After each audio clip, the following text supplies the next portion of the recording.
வணக்கம் நண்பர்களே. ஸ்ரீரிஷியாஸ்டருடைய இன்றைய செய்தி. இன்று ஒரு சின்ன கருத்தை ஒன்று பரிமாறிக்கலாம்.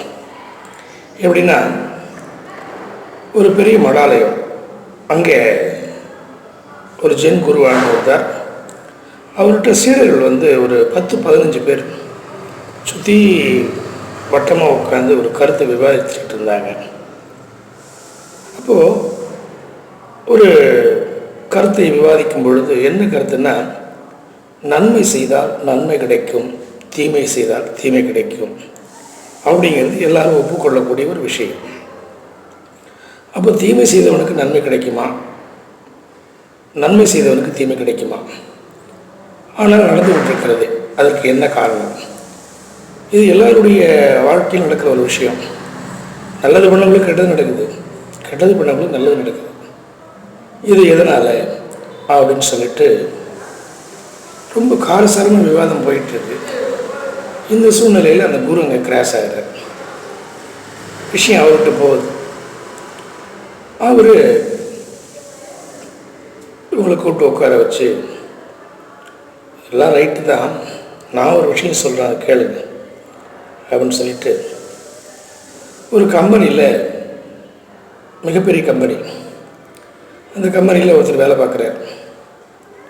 வேலை பார்க்குறவர் ஒரு ரொம்ப நம்பிக்கையாக இருக்கார் அந்த ஓனருக்கு. இவர் அந்த வீட்டுக்கெல்லாம் போக வர இருக்கும் பொழுது அவருடைய மனைவி அவங்களோட பழக்கம் ஏற்பட்டு அவங்கள அழைச்சிட்டும் போயிடுறாரு. வீட்டில் இருக்கிற பணத்தை நகையெல்லாம் எடுத்துக்கிட்டு ஓடி போகிறார்.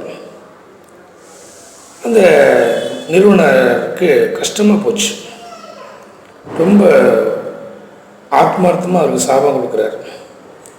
இங்கேருந்து போனவங்க கொஞ்ச நாள்லேயே ரொம்ப சந்தோஷமாக இருந்ததாக நினச்சிக்கிட்டு, கொஞ்ச நாள் இந்த வேலைக்காரர் பண்ணுறது அந்த அம்மாவுக்கு பிடிக்கல. விட்டு விலகி அவங்க தனியாக போயிடுறாங்க. தனியாக உழைச்சி அவங்க பண்ணிக்கிறாங்க. அவங்க விலகி போனதுக்கப்புறம் ரொம்ப கஷ்டப்பட்டு இவர் பிச்சைக்காரர் ரொம்ப கஷ்டப்படுறார். இந்த மாதிரி சூழ்நிலையில் பக்கத்தில் உள்ள அந்த கிராமத்து மக்கள்லாம் ஒரு ஆற்றை கடந்து போகணும்னா ஒரு மலை பாங்கான இடம் சைடில். ஆக இந்த மலையை கிடக்கணும், இல்லைன்னா இந்த ஆற்றை கிடக்கணும், ரொம்ப சிரமப்படுறாங்க. இவர் இந்த பிச்சைக்காரனாக இருக்கிறவர் என்ன பண்ணுறாரு, பகல் பூரா பிச்சை எடுப்பார், நைட்டு பூரா சுரங்கம் நோண்டுவார் அந்த மலைக்கு வழி கண்டுபிடிக்கிறதுக்காக. இப்படி நடந்துட்டு ஒரு 10-15 வருஷம் நடந்துட்டு. இதுக்கு இடையில் அந்த ஓனர் இருக்கார்ல, அவருடைய பையன், அம்மா அழைச்சிட்டு போனவனை சரி கண்டுபிடிச்சி கொல்லுவேன் அப்படின்னு அவன் ஒரு சபதம் எடுத்துக்கிட்டு இவரை தேடிக்கிட்டு இருக்கான். இவர் ஏறக்குறைய வந்துட்டார் அந்த குகை, அந்த சுரங்கத்தை நோண்டிகிட்டு இருக்கிற போது. இப்போ அப்படி இந்த பையன் என்ன பண்ணுறான், இவரை கண்டுபிடிச்சிட்றான். கொலை பண்ண போகும்போது அப்புறம் இவருக்கு நான் ஒரே ஒரு ஆசை, எனக்கு அந்த சுரங்கம் நோண்டுறேன் இல்லையா, அதை நோண்டி முடிச்சதுக்கப்புறம் நீ என்னை கொண்டு அப்படின்னு சொல்கிறார். சரின்னு ஒத்துக்கிறான். ரொம்ப நாள் ஆகிடுது. அப்புறம் இவனுக்கு டென்ஷன் ஆகுது. சரின்ட்டு அப்புறம் இவனுக்கு கூட சேர்ந்து நோண்டுறான் அந்த சுரங்கத்தை. நோண்டி ஒரு வழியாக முடித்து மக்கள்லாம் அந்த வழியாக உள்ளே போய் அந்த பக்கம் கடந்து போகிறாங்க ஆரவாரத்தோட சந்தோஷத்தோட. இப்போ என்னை கொண்டுக்கலாம் அப்படின்னு அந்த வேலைக்காரர் போய் நிற்கிறார் அந்த ஓனருடைய பையன் முன்னாடி. இப்போ என்னை க்ளோஸ் பண்ணிடுன்னு சொல்லிட்டு, வேண்டாம் ஓடி போ, எப்படி தான் நீ எனக்கு ஒரு வாத்தியார், எப்படி சுரங்கணுன்றது கற்றுக் கொடுத்துருக்க, அடுத்தது மக்களுக்கு நீ நல்லது பண்ணிருக்க, அதனால் நீ வேண்டாம் போ அப்படின்னு சொல்லிடுறாரு. இது கதை, இது முடிஞ்சிச்சு.